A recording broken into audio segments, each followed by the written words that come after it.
The memory of President Kennedy. Since many of you are standing, our speakers have agreed to condense their stories, but they'll be glad to talk to you after this program for the rest of the story. Susan Lawrence is our first speaker. She is a 1968 Baylor graduate who was raised in Dallas. She and her husband Richard live south of Dallas in Ovilla, Texas. I was going to say Ovilla. They're members of Baylor's 1845 Society, the Old Main Society, and are good supporters of Poage Library. Come, Susan, and share with us.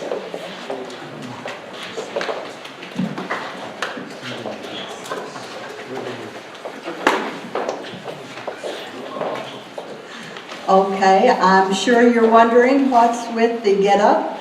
What I am is a 1963 graduate student or student of Baylor, and this is the way I would be dressed if I went to church, if I went to a special luncheon. Doris Day would be so proud of me, and Jackie Kennedy would be proud of me, because this is the kind of thing that she would be wearing. When I wore these orange beads, I had a sherbet outfit, pale, pastel. It was a suit, a short jacket, 3/4 length sleeves, and at the time, you would have worn a shardy pair of gloves or a 1-inch, that would be a 1-button glove, or a 4-inch, which is what I'm wearing. The day President Kennedy died, Jackie Kennedy was wearing a pastel pink outfit.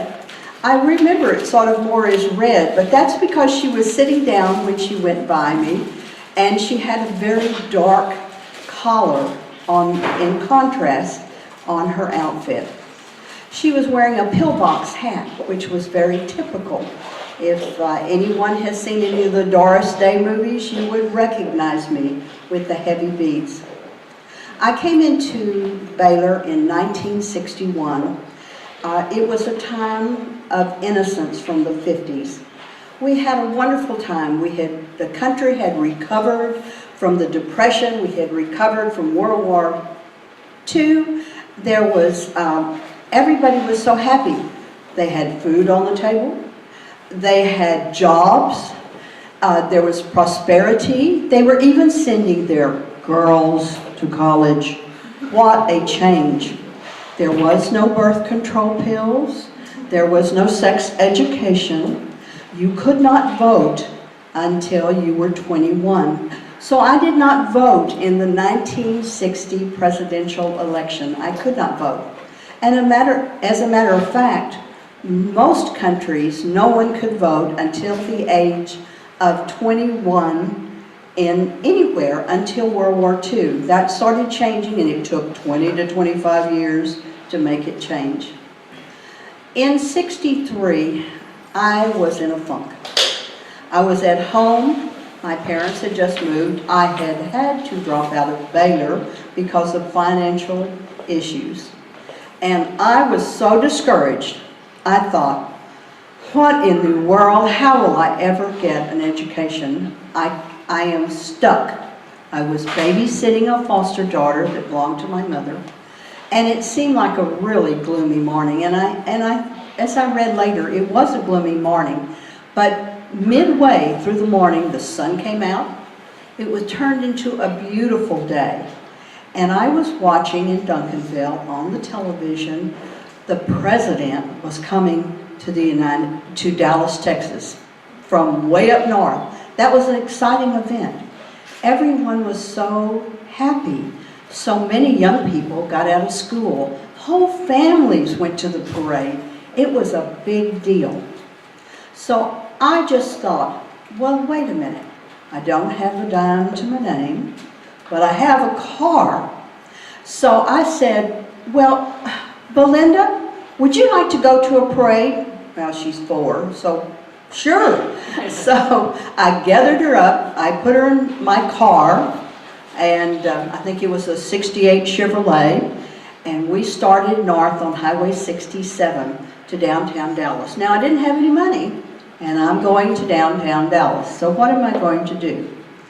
There is free parking on the sort of northwest side of town in an area known as Little Mexico. If you're going downtown and you take the overpass to Central, past all those museums and things, you will find that there is a El Phoenix on your left. That is the heart of Little Mexico, and you can get there by Continental or the other exit on the other side of the American Airlines Center.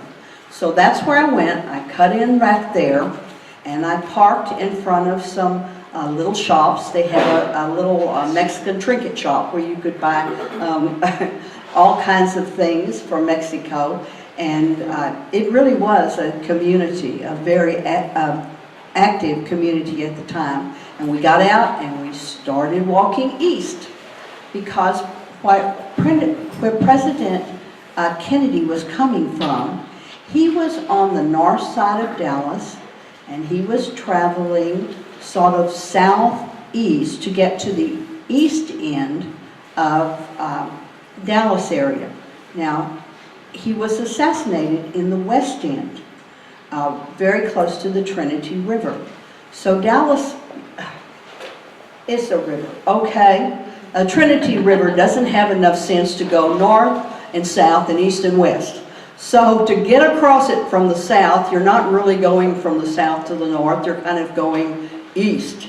And the city is built in such a way that, of course, the commerce on the east, let's see, Main Street and Elm on the west, those are going west to the triple overpass where the trains are coming, paralleling, I think, oh dear, Harwood. And so that's the direction they were going. I hope this makes sense. If you're not a Dallasite, maybe it doesn't. Anyway, we were watching and waiting for the parade to come by. Well, they were trying to get to the west end of town, so they didn't slow down very much, but we got to see them. It was exciting. And they were in a convertible, and I could see the red collar of Mrs. Kennedy's suit that she was wearing, and she was smiling and she was waving, and the president was waving, and they went whoop, and they were gone. Well, I thought, well, that was awfully fast. And right behind them was this huge bus. Now, I don't know if they ended up in the parade or not, but one thing I noticed about it, well, that looks kind of boring. Look at that reporter. He is in that bus. He had his hat. They wore hats. He had his hat down over his face, and he had his feet up on the chair in front, and he was just napping. And I thought, well, I'm all excited, and he's bored to tears. So I thought that was interesting. So I took Belinda's hand, and we took off. And we got back to the car, it was several blocks, and we got on the highway. Well, expressways, you know, 6 lanes. There were no cars on the expressway. Why weren't there any cars on the expressway? Obviously, they had stopped all the cars, but they hadn't stopped me because I came from a funny little side street in downtown Dallas. So I was on the highway, and I was coming up, and of course now you have to realize some of the roads have changed since the 60s. They built that bypass right through Little Mexico, and they knocked down a lot of buildings, and they've added the American Airlines Center. So there are some changes to the entrances. So I was trying to get to the bridge to go south. And I was coming up to the school book depository, and I said, nobody's around. I'm going to see the president again. I mean, why not? Everybody was with their families. It was a big deal. So I stop on the right side of the road, and I get Belinda out. No big deal. We walk across 3 lanes of highway, no cars. Isn't that stupid? You never take a 4-year-old. I mean, they could have let those cars out anytime. That was dumb, right? Dumb. Anyway, but I wasn't going to miss this opportunity. So here we went, well, I went 3 lanes over and to the medium, and I had her hand, and we were walking down, and there was a motorcycle in front of me. And the policeman for the motorcycle had turned up his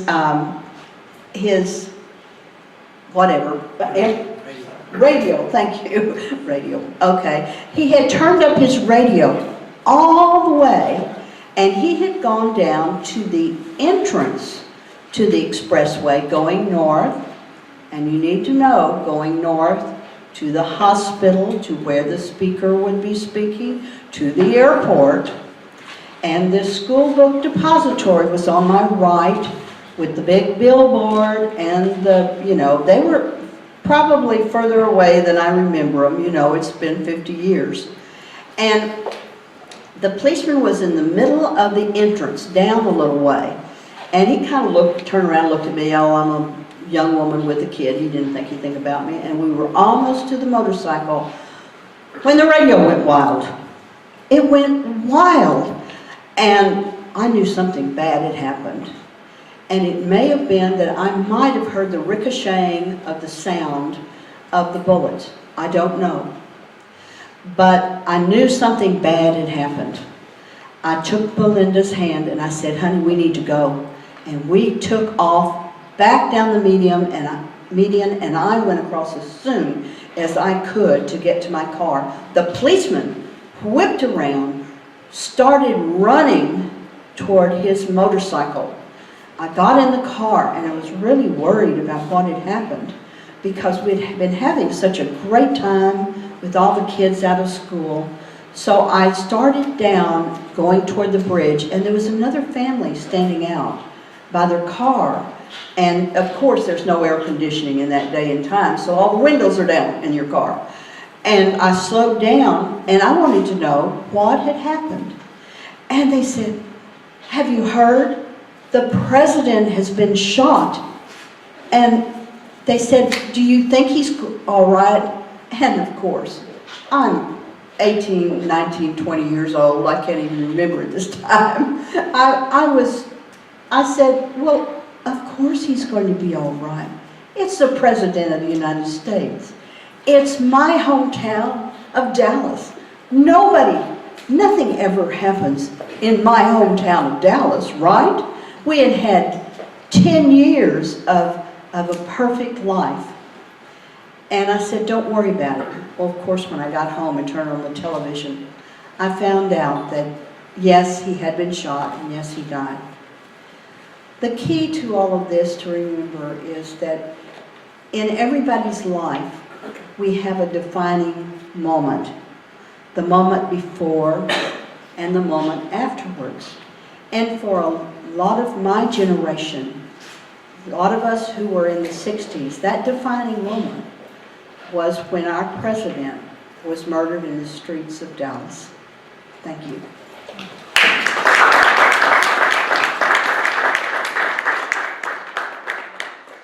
Thank you, Susan, for that eyewitness account of President Kennedy's visit to Dallas prior to the tragedy. Our next person is Joe Moschek.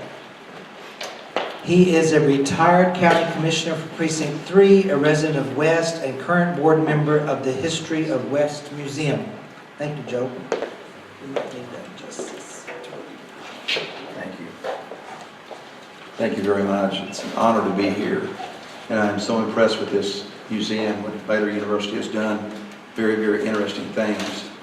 When I was just a young boy, I had turned 13 years old 2 weeks before the assassination.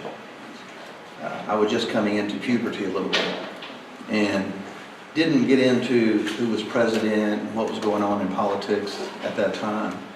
But when President Kennedy got elected, it was a major, major victory for a lot of families, especially since we were Catholic. You know, I went to a parochial school, St. Mary's Catholic School in West. And in the hallways, you know, they had pictures of Washington, Lincoln, I think Roosevelt was there, and there was Kennedy. Because he just got in office, because he was Catholic, his picture was in our school. So it was something major just getting into that, you know, and I never will forget that fateful day, even though I was so young. Being in the 6th grade, we had gone to lunch, and back then, I don't know if they do that, but then after you eat lunch, you go outside and you have recess.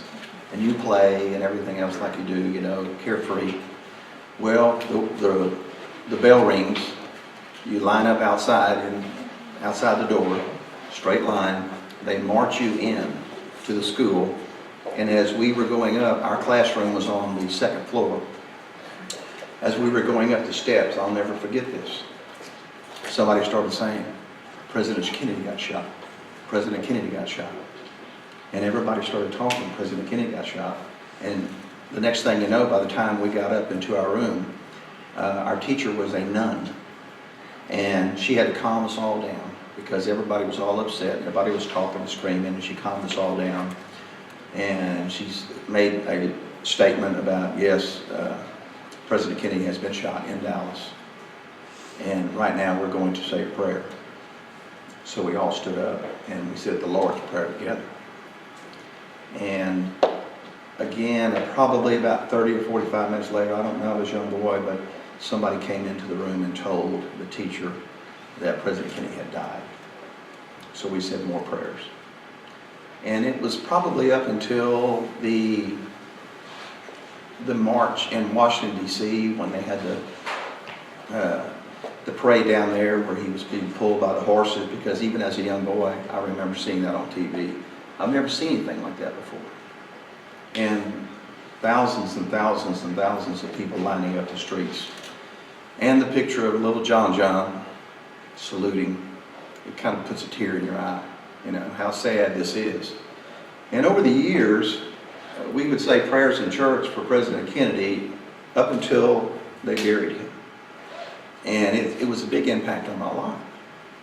And to see that some simple person would go about creating an assassination of someone so popular as John F. Kennedy, it amazes me that we have not found who was behind this. And I'm not getting into politics, I'm just telling you what my personal opinion is.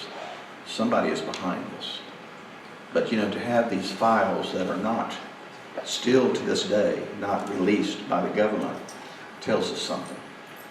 And we may never find out. But somebody was behind this assassination. But a man such as John Kennedy, and he was probably, that I hear about and read about, one of the most popular presidents that the United States has ever had. Because it was Camelot. Everything was Camelot, everything was just great with little kids. He was a good man. So I just want to reflect on my memories of what happened that day, and everybody has different memories. And Susan had a great memory because she was actually there and saw the president and prayed. And there was a lady from West that went to the inauguration. I found out that she saw him inaugurated in Washington, D.C. But it's always a memory, and it's always going to be in the history books about John F. Kennedy. It's just a shame that we can't find out who did that. Thank you so much.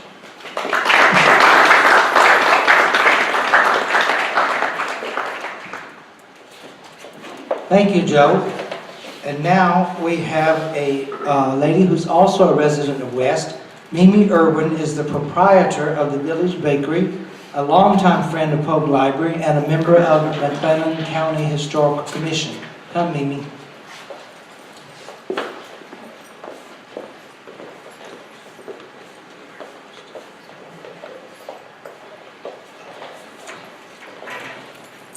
Good afternoon. It's a privilege to be here. I was a student at the University of Texas in Austin on November 22nd. And the morning was filled with excitement. As the previous speaker had said, the day started out gloomy, but midday, gorgeous. Lots of things were happening on campus. It was quite exciting to be at the university at that time period. For one thing, a fabulous folk group, and this was the era of folk groups, Peter, Paul, and Mary, had just made a spectacular appearance in Austin. The campus was buzzing with talk of the University of Texas. Sorry to be here, at the Baylor with you bears, but it's very much like what is going on at Baylor now. You are really looking toward possibly a national championship, and that's what was going on at Texas. In a week, we were to play the Aggies. If we survived that, we would be Southwest Conference champions. And with that win, we would of course be invited to the Cotton Bowl and to play for the national championship. So this is what was buzzing around campus on that morning. Of course, I was in a whole other realm of thought because my idol and my fashion hero, Jackie Kennedy, was coming to town. And reason being, I was the clothing and textiles major at the University of Texas and was an absolute Jackie devotee. I was obsessed with her. What I have on today is similar at the top to what I had chosen to wear on that day to a reception. The pin is original, the earrings are original, the handbag is original. Again, gloves, a must.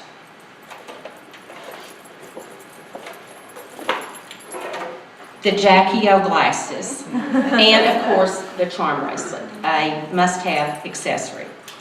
I had finally finished obsessing over my outfit and had found the perfect pair of shoes, little Papagala flats, and I was headed back to my housing area to have lunch.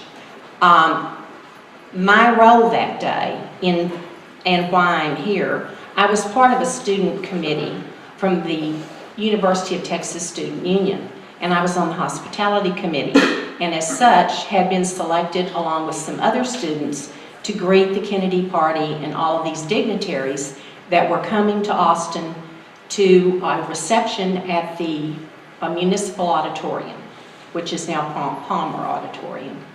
Arrived at my housing unit, all of the girls were sitting around, and as typical, they were watching a soap opera. And the television station that they were watching was, of course, owned by the Johnson family. There was one television station in Austin owned by the Johnson family. This is setting the stage. All of these girls were waiting to go in for lunch. Everyone was chattering, and all of a sudden, this crawl started coming across the screen, announcing that Kennedy was shot, Connally was shot, and it was a complete hush that came over this assembly. I kind of went into panic mode because in that era, we of course had no cell phones. There was no real way to communicate. So I encouraged my cousin to get in her white Buick Skylark and put me in it and take me to campus. The next class that I was to have was the history class, 601A, and we had an amazing professor at that class, and I felt that if anyone would know what was going on, it would be him. All the students were assembled. He walked into the room. It was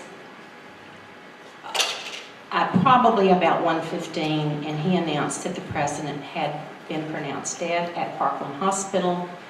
And then he proceeded to do something I think that anyone in that room might recall still to this day. He gave an almost word for word of major parts of Kennedy's inaugural. And he then at the end challenged all of us to be the best and brightest that we could be. And that memory has really stuck with me through the years.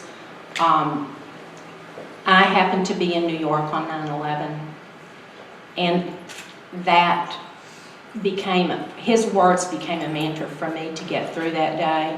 And the same thing in West on April the 17th. It simply sticks with you.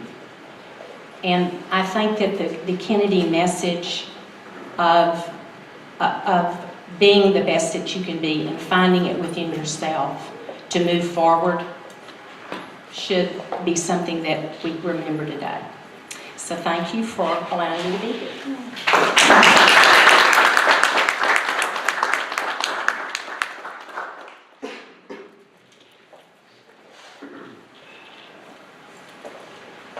Thank you, Mimi, for sharing those personal memories. Our fourth speaker is Dr. Mark Long, who teaches in the Honors College here at Baylor. And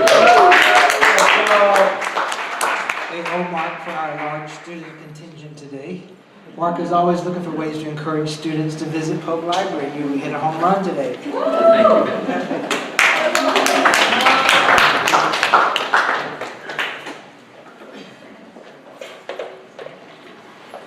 I recall the evening with crystal clarity. My family had gone to a very large restaurant in Houston, and it was filled to capacity. There was not a seat there. Nothing unusual about that because it was a Friday evening.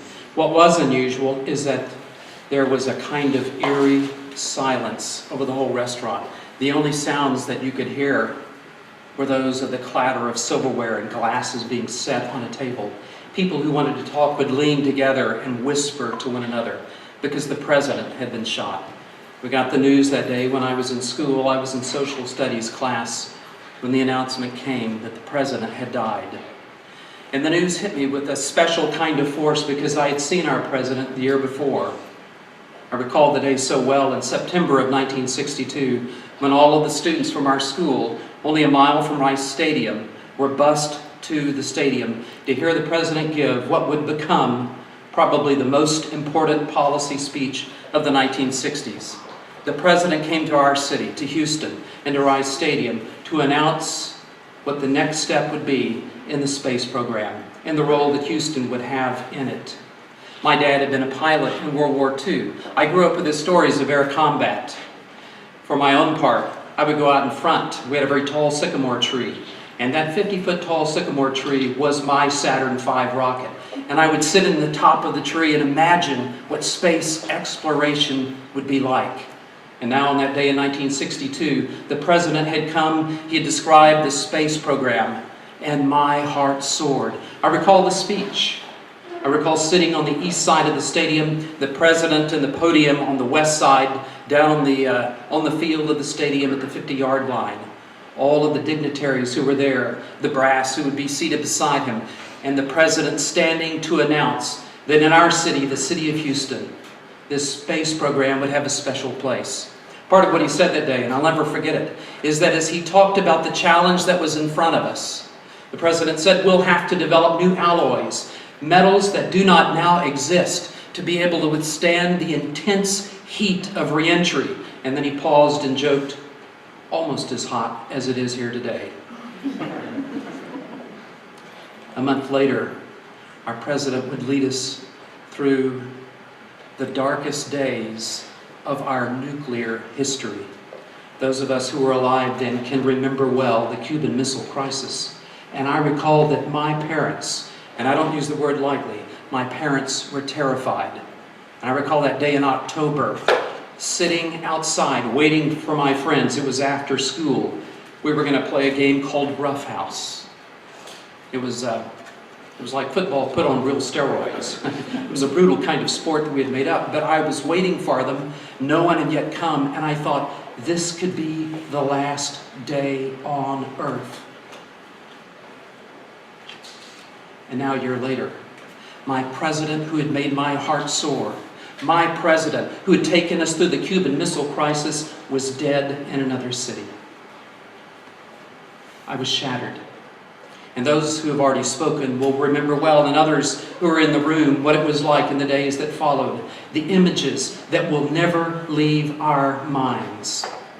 The image of Vice President Johnson being sworn in aboard Air Force One, flanked by his wife, Lady Bird, and by the First Lady, Jackie, who was wearing at the swearing in those clothes she had worn in the parade that morning.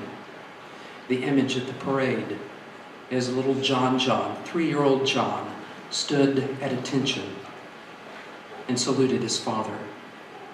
The lines filing past the casket as it remained in state in the Capitol's rotunda. The day of the funeral on Monday, as the casket was taken through the streets, across the bridge into Arlington Cemetery, a nation stopped and it was silent. That the president said something in 1962 that would bookend a tragic decade. Many of you will know that 4 years after President Kennedy was shot, his brother was killed and Martin Luther King was killed. In the space of 4.5 years, 3 national leaders were killed. Riots would engulf our cities. We would be involved in a war that would tear our hearts. But in 1962, as a boy listening in Rice Stadium, I heard my president say, by the end of this decade, we will take a man to the moon and return him safely. Now the bookend. It's July of 1969. And with millions around the world, I sat in front of the television set and watched as Apollo 11 touched down on the moon's surface. As Neil Armstrong got out of that spacecraft, and he said in a crackly voice, and probably none of us understood it then, he was transmitting from 200,000 miles away. He said, "One small step for man." And I went outside that July night, and I looked up at the moon, and I said, "We're there. We're there. We are there."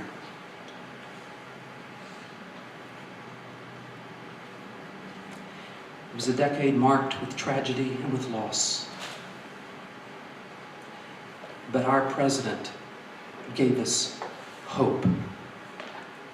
And at the end of the decade, that hope was fulfilled. So I remember this day a half-century ago. I remember it with crystal clarity. I remember the silence. I remember the pall, the hush. And I remember standing outside. 6 years later, and a president's promise has been fulfilled. That is great leadership, and that is a great nation. And we do rightly remember John Fitzgerald Kennedy on this day.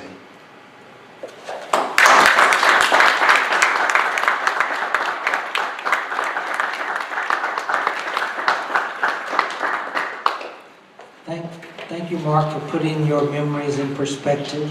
And now I want to introduce Patty Orr, who is Vice President for Information Technology and Dean of University's Libraries, for closing remarks.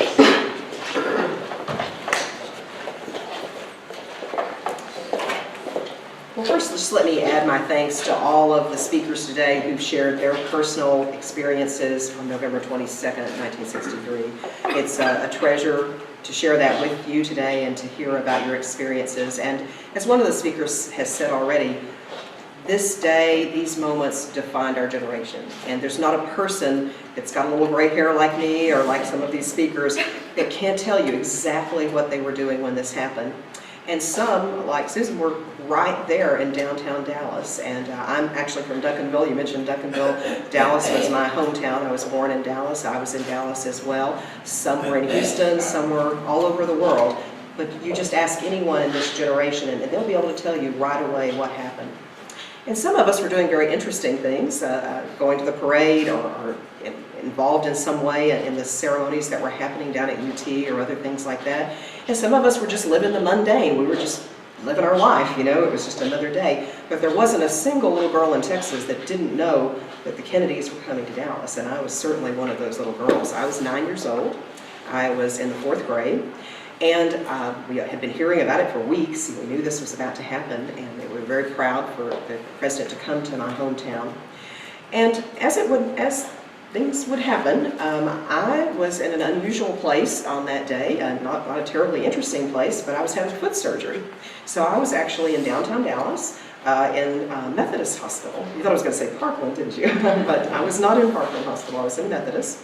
And I had had this foot surgery early in the morning. I was going to be there a couple days. And so I was back in my room, and I was from a very poor family, and so we didn't take spending money lightly. But one of the things that you just won't believe, but back then in the hospital, you didn't just have a phone. There were no cell phones, but you didn't just have a phone. You paid a little fee, and somebody brought and plugged in a phone if you paid for a phone. So I didn't have a phone. But my parents, who were wonderful parents, knew how hard this was. It was a pretty serious surgery for someone my age. And so they thought, we're going to get Patty a television so she can watch TV, because you didn't just have television in the hospital. No. You paid for it, and hours later, after you signed all the papers and your parents arranged for it, the AV guy, we still have AV guys, the AV guy showed up and climbed up on a little step ladder and hooked it all up, and it was very complicated. Only certain AV people could do that, and you had television. And so I'd been waiting, and so here was my television. And I was so delighted. I was going to have cartoons, not in color, mind you, because there wasn't a color television, it's black and white, but I was going to have cartoons, and it was going to be great because I was really, really, really bored. So for about 15 minutes, it was terrific. I had Jell-O, I was in the hospital, I was watching television, and then the moments that you know so well from November 22nd happened. And you're from a CNN generation, many of you, and we're so used to that, it doesn't even seem unusual. But the news in my day, when I was 9 years old, only happened at 6 p.m. at the dinner hour. That's when you had the news, and occasionally there would be a live report here and there during the day. But, it was brief, and it was very structured, and it was live, it happened live. And so here I am, and all of a sudden, this report comes in. And I want to encourage you, before you leave today, if you can stay for a few minutes, if you haven't seen it, the original teletype that was coming through the teletype that day is spread out in the library there for you to see. It was the most sobering thing I've ever read, to see the words there as that was happening that day. The media played a huge role in communicating the horror of what had happened that day to the American people. And it was non-stop news for days and days and days and days.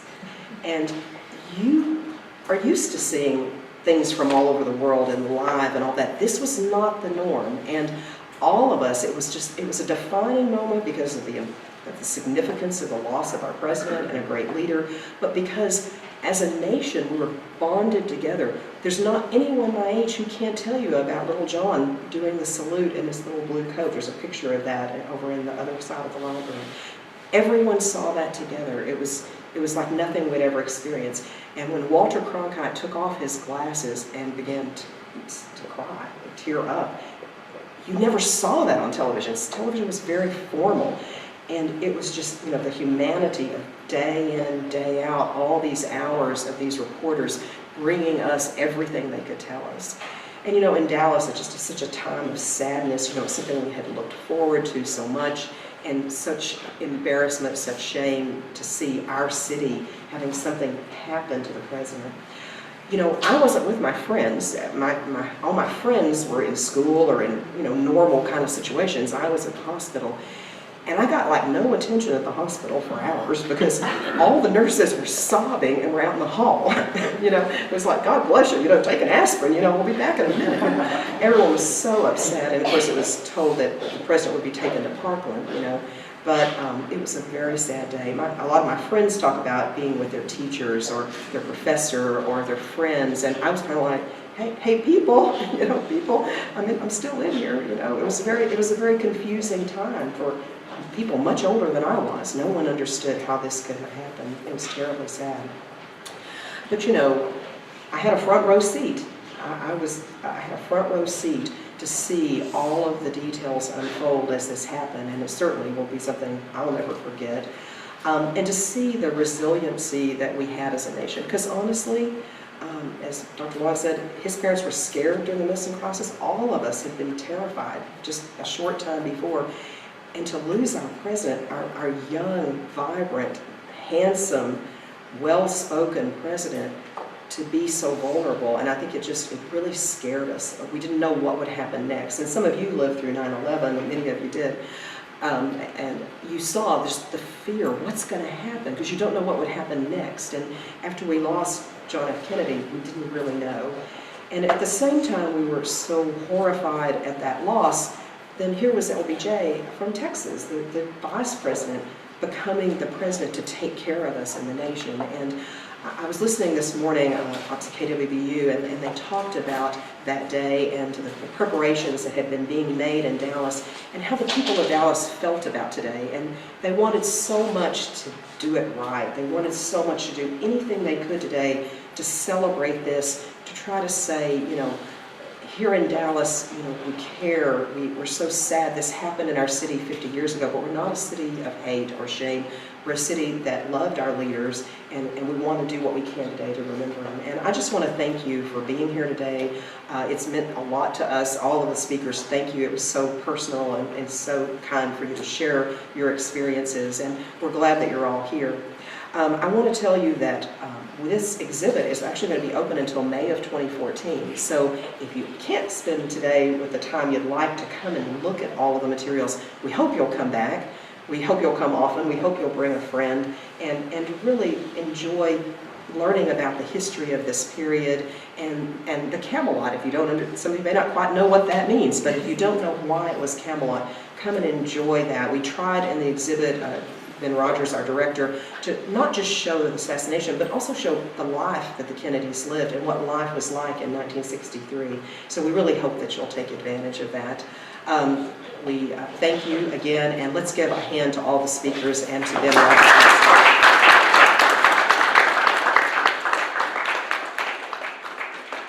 Enjoy the exhibit, enjoy the refreshments, enjoy the camaraderie, and thank you all for coming.